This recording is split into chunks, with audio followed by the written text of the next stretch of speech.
Bismillahirrahmanirrahim. Alhamdulillahirabbil alamin. Wassalatu wassalamu ala asrafil anbiya'i wal mursalin wa ala alihi wa sahbihi ajma'in. Assalamualaikum warahmatullahi taala wabarakatuh. Salam sejahtera, salam satu Malaysia. Ahli panel dan sidang hadirin yang dirahmati Allah. Segala puji kehadiran Allah Subhanahu wa taala kerana dengan limpah kurnia dan izinnya dapat kita bersama-sama bersua dalam gelanggang forum pada hari ini. Hadirin yang dihormati, sebelum saya memperkenalkan ahli-ahli panel kita yang terselah dengan kejeritaan, izinkan saya untuk mengupas terlebih dahulu tajuk forum kita pada hari ini.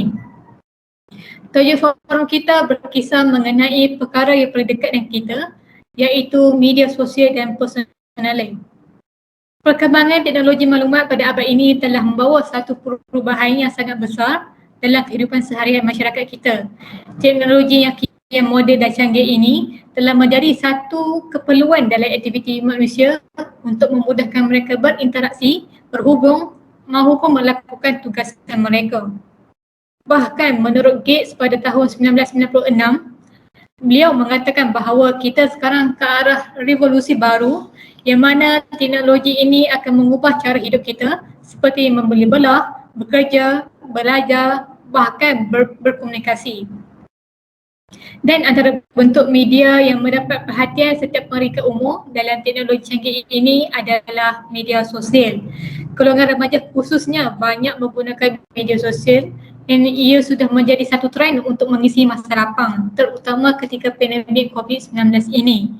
Berita harian turut melakukan bahawa di Malaysia sudah merekodkan 28 juta pengguna media sosial, iaitu sebanyak 86% daripada penduduk negara ini.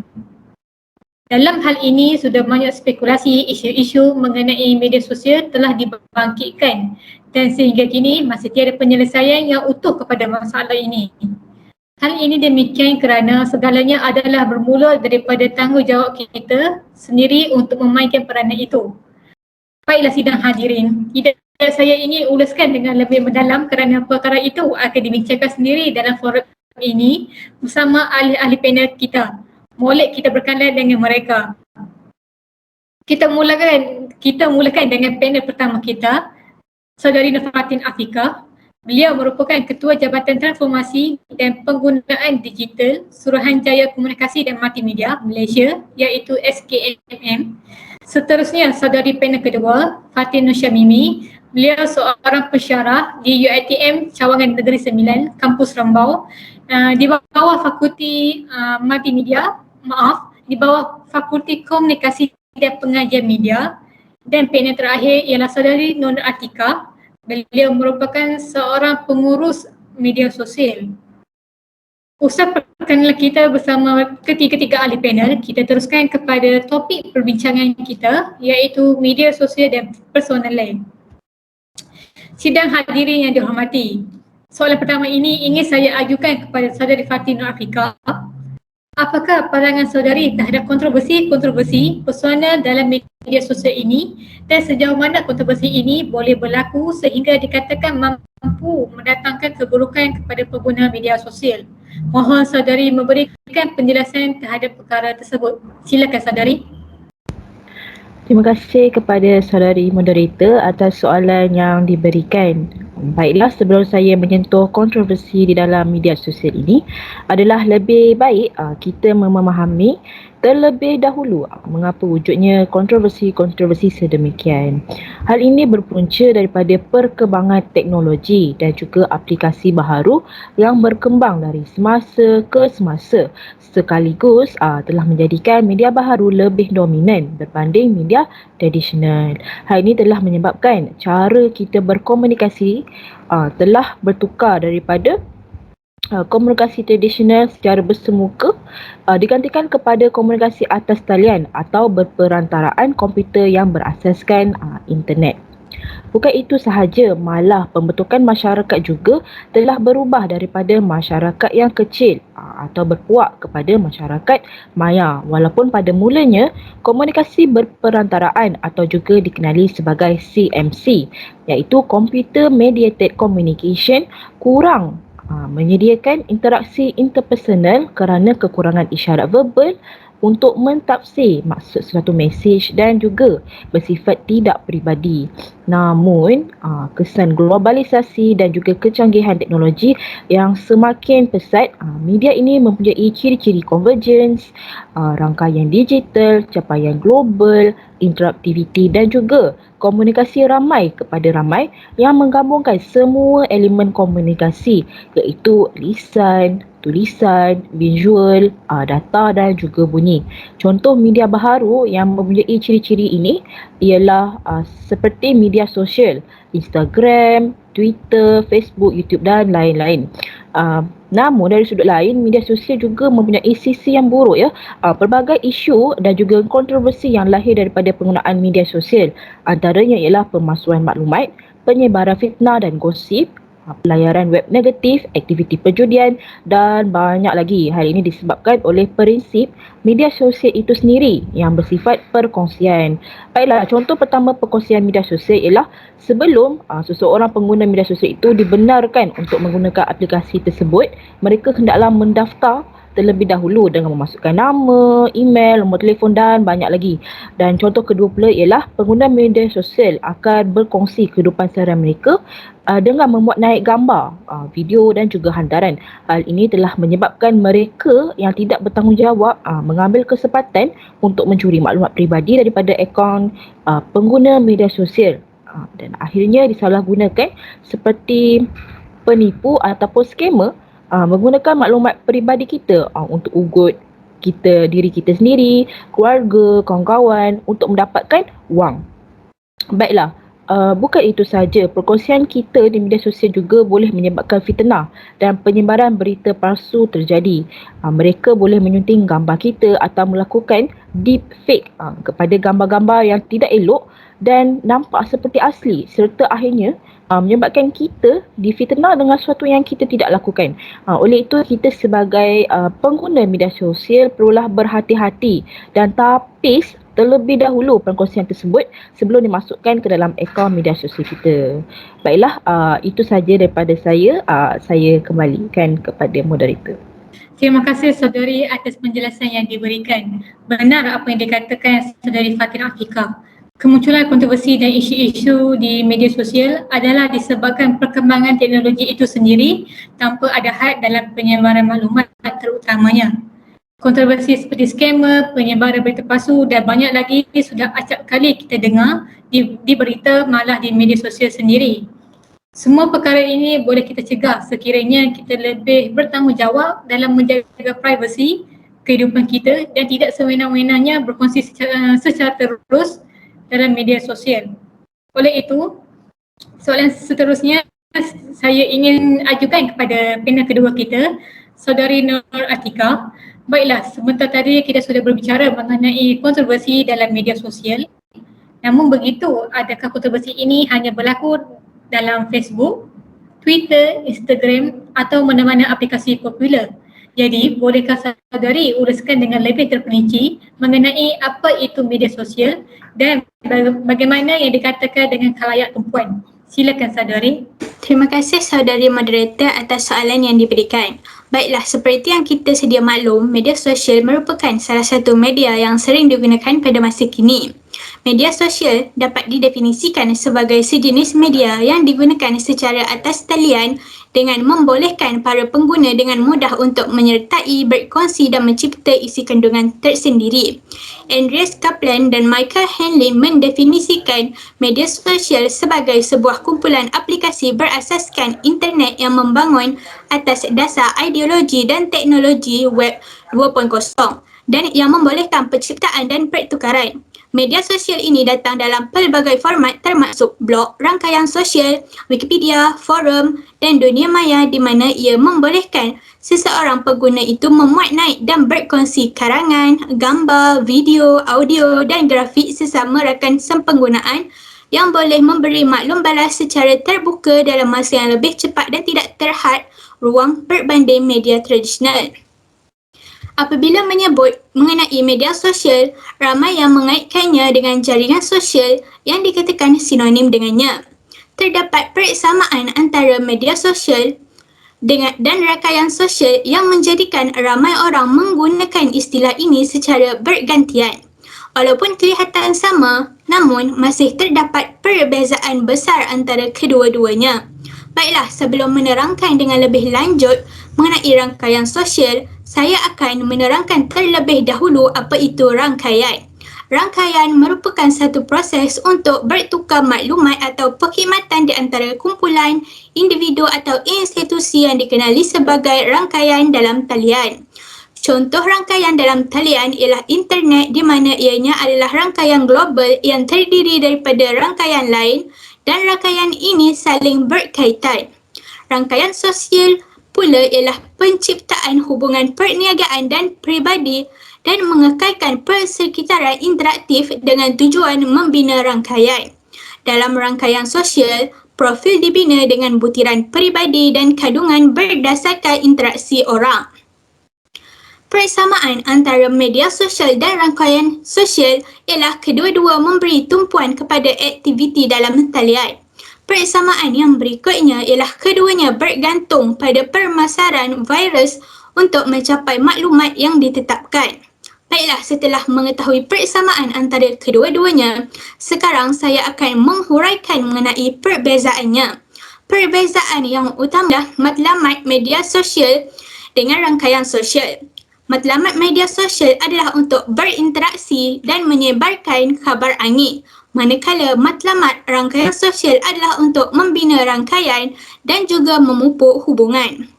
Perbezaan yang berikutnya ialah sasaran masyarakat. Media sosial tidak mempunyai sasaran khalayak yang tertentu, manakala rangkaian sosial mempunyai sasaran yang sangat spesifik. Gaya komunikasi juga merupakan antara perbezaan yang dapat dilihat. Walaupun media sosial pada dasarnya merupakan mesej yang menyampaikan saluran kepada pengguna, rangkaian sosial melibatkan komunikasi dua hala untuk membangun hubungan. Akhirnya, perbezaan antara media sosial dan rangkaian sosial ialah respon yang diterima. Media sosial mungkin tidak mempunyai respon tepat pada masanya kerana ia tidak sepenuhnya interaktif. Di sisi lain, rangkaian sosial memupuk respon tepat pada masanya kerana ia melibatkan komunikasi langsung di kalangan pihak yang terlibat. Jadi, dapat disimpulkan bahawa media sosial adalah untuk keperluan peribadi, manakala rangkaian sosial adalah untuk keperluan perniagaan maupun kerjaya. Media sosial dan rangkaian sosial berguna untuk meningkatkan interaksi di kalangan penonton. Pilihan sama ada untuk menggunakan media sosial dan rangkaian sosial akhirnya bergantung pada skop dan juga matlamat seseorang. Pada arus globalisasi dan perkembangan teknologi yang semakin pesat ini, media sosial semakin mendapat perhatian dalam kalangan masyarakat dunia. Jumlah pengguna media sosial dilihat semakin meningkat dari semasa ke semasa. Sebagai contoh, menurut sebuah artikel yang disiarkan oleh Astro Awani pada tarikh 30 Januari 2018 menyatakan bahawa jumlah pengguna internet di Malaysia menunjukkan peningkatan yang ketara dari semasa ke semasa, iaitu sebanyak 25.08 juta pengguna, mewakili 79% penduduk Malaysia. Malahan, menurut laporan digital 2018 yang dikeluarkan oleh Hotsuite dan We Are Social mendedahkan bahawa jumlah pengguna internet meningkat 9% berbanding tahun-tahun sebelumnya, menjadikan Malaysia sebagai negara ke-9 dunia paling aktif di laman sosial. Menurut kajian yang dilakukan oleh Izwani Cik Ilyas pada 2020, platform media sosial teraktif di dunia didahului dengan YouTube dengan 93%, kemudian diikuti rapat oleh WhatsApp dan Facebook dengan 91%, Instagram dengan 70%, Facebook Messenger dengan 64%, WeChat dengan 47% dan Twitter dengan 44%.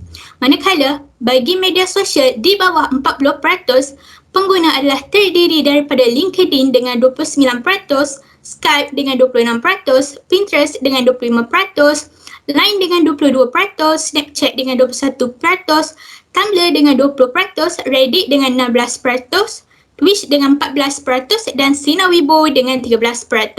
Manakala di Malaysia pula, Jumlah pengguna aktif bulanan bagi penonton pemasaran kategori ini dipelopori oleh Facebook dengan bilangannya ialah seramai 24 juta orang pengguna, diikuti dengan Instagram dengan 12 juta orang pengguna, Twitter dengan 2.63 juta orang pengguna dan Snapchat dengan 1.65 juta orang pengguna.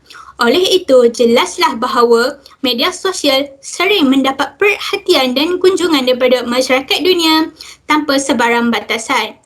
Baiklah, itu sahaja daripada saya. Saya serahkan kembali kepada saudari moderator. Terima kasih kepada panel kedua kita. Sekarang sudah terang lagi bersuluh bahawa media sosial bukannya setakat yang kita ketahui seperti Facebook, Twitter, YouTube dan yang lain-lain. Malah media sosial juga dapat didefinisikan dengan lebih mendalam. Saya yakin dengan penerangan daripada panel kedua, kita dapat membezakan antara media sosial dan rangkaian sosial.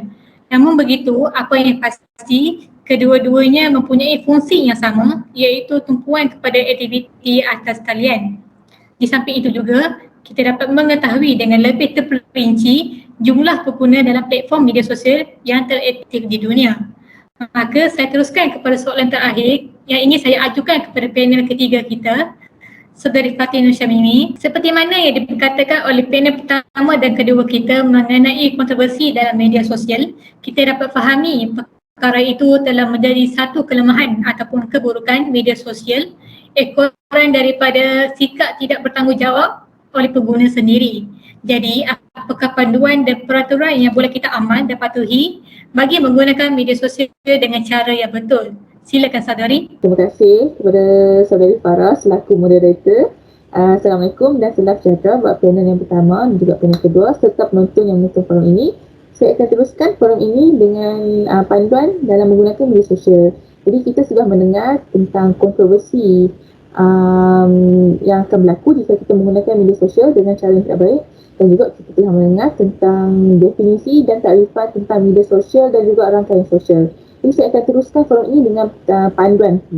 Jadi tak dapat dinafikan lagi dalam kebebasan manusia sejagat menggunakan laman sosial pada hari ini, mungkin ini tidak disekat dengan kebebasan bersuara dan hak sebagai pengguna. Jadi hal ini telah menyebabkan timbulnya pelbagai isu dan gejala di alam maya yang telah menyerang umat sejagat seperti penyebaran fitnah, cyberbully, laman sesawan digodam sesuka hati dan pelbagai lagi masalah kronik di atas jalan yang telah menimpa berguna seperti mana yang telah dinyatakan oleh panel yang pertama. Jadi hal ini mampu mengundang masalah-masalah besar lain lagi. Jadi oleh hal demikian, sebenarnya sebagai pengguna di atas talian, kita digalakkan untuk mematuhi peraturan dan mengikut panduan yang ada dalam menggunakan dan melayari laman sosial. Bukan sahaja ketika berada di jalan raya kita perlu mematuhi peraturan, namun ketika menggunakan laman sosial juga. Jadi hal ini bertujuan untuk mengelakkan isu salah laku dan juga penyebaran maklumat yang tak beretika di laman media sosial serta mampu kawal daripada perkongsian dan juga penyebaran maklumat yang tidak betul. Antara etika dan garis panduan yang boleh diamalkan oleh pengguna adalah bila mereka dilarang memaknai atau berkongsi sebarang maklumat, tautan, video, gambar atau bahan-bahan yang berunsur negatif. Termasuk yang berunsur lucah, perkauman, ganas dan juga penghinaan. Jadi hal ini merupakan salah satu daripada kesalahan yang perlu dielakkan daripada berlaku di media sosial kerana ia merupakan penyebaran maklumat yang mampu mengaitkan sesetengah pihak dan pasti akan menimbulkan amarah serta pergaduhan terutamanya daripada netizen sendiri. Seterusnya ialah pengguna perlu menghadkan limitasi dalam penggunaan media sosial. Pengguna perlu sedar bahawa kehidupan zaman sekarang tidak 100% bergantung kepada alam maya. Malah mereka juga perlu bergaul dan bersemuka secara terus dengan alam sekeliling agar tidak dilihat seperti kerusumbang. Jadi kajian mendapati secara purata remaja menggunakan laman sosial selama 11.6 jam sehari. Ini belum termasuk dengan penggunaan internet bagi tujuan lain seperti pencarian maklumat dan bermain permainan secara atas talian. Okey, kajian ini menjadi semakin kritikal apabila ada segelintir daripada remaja mengakui bahawa mereka menggunakan internet selama 24 jam sehari. Jadi hal ini akan mengakibatkan implikasi yang lebih kritikal dengan masalah-masalah yang bakal melanda terutamanya dalam masalah kesihatan. Dan itu para pengguna juga perlu sentiasa berhati-hati dalam mencipta maupun meniru hak cipta orang lain di laman media sosial. Jadi kerana ini merupakan jenayah di laman sosial yang sungguh berat kerana ia dikira mengambil karya dan hak orang lain atau dalam erti kata lain mencuri.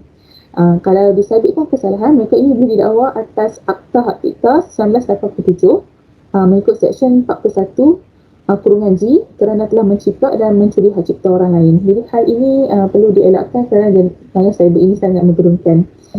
Selain itu, jenayah cyber juga perlu dielakkan dengan tidak menyebarkan aib dan berkongsi maklumat yang tidak benar di laman sosial.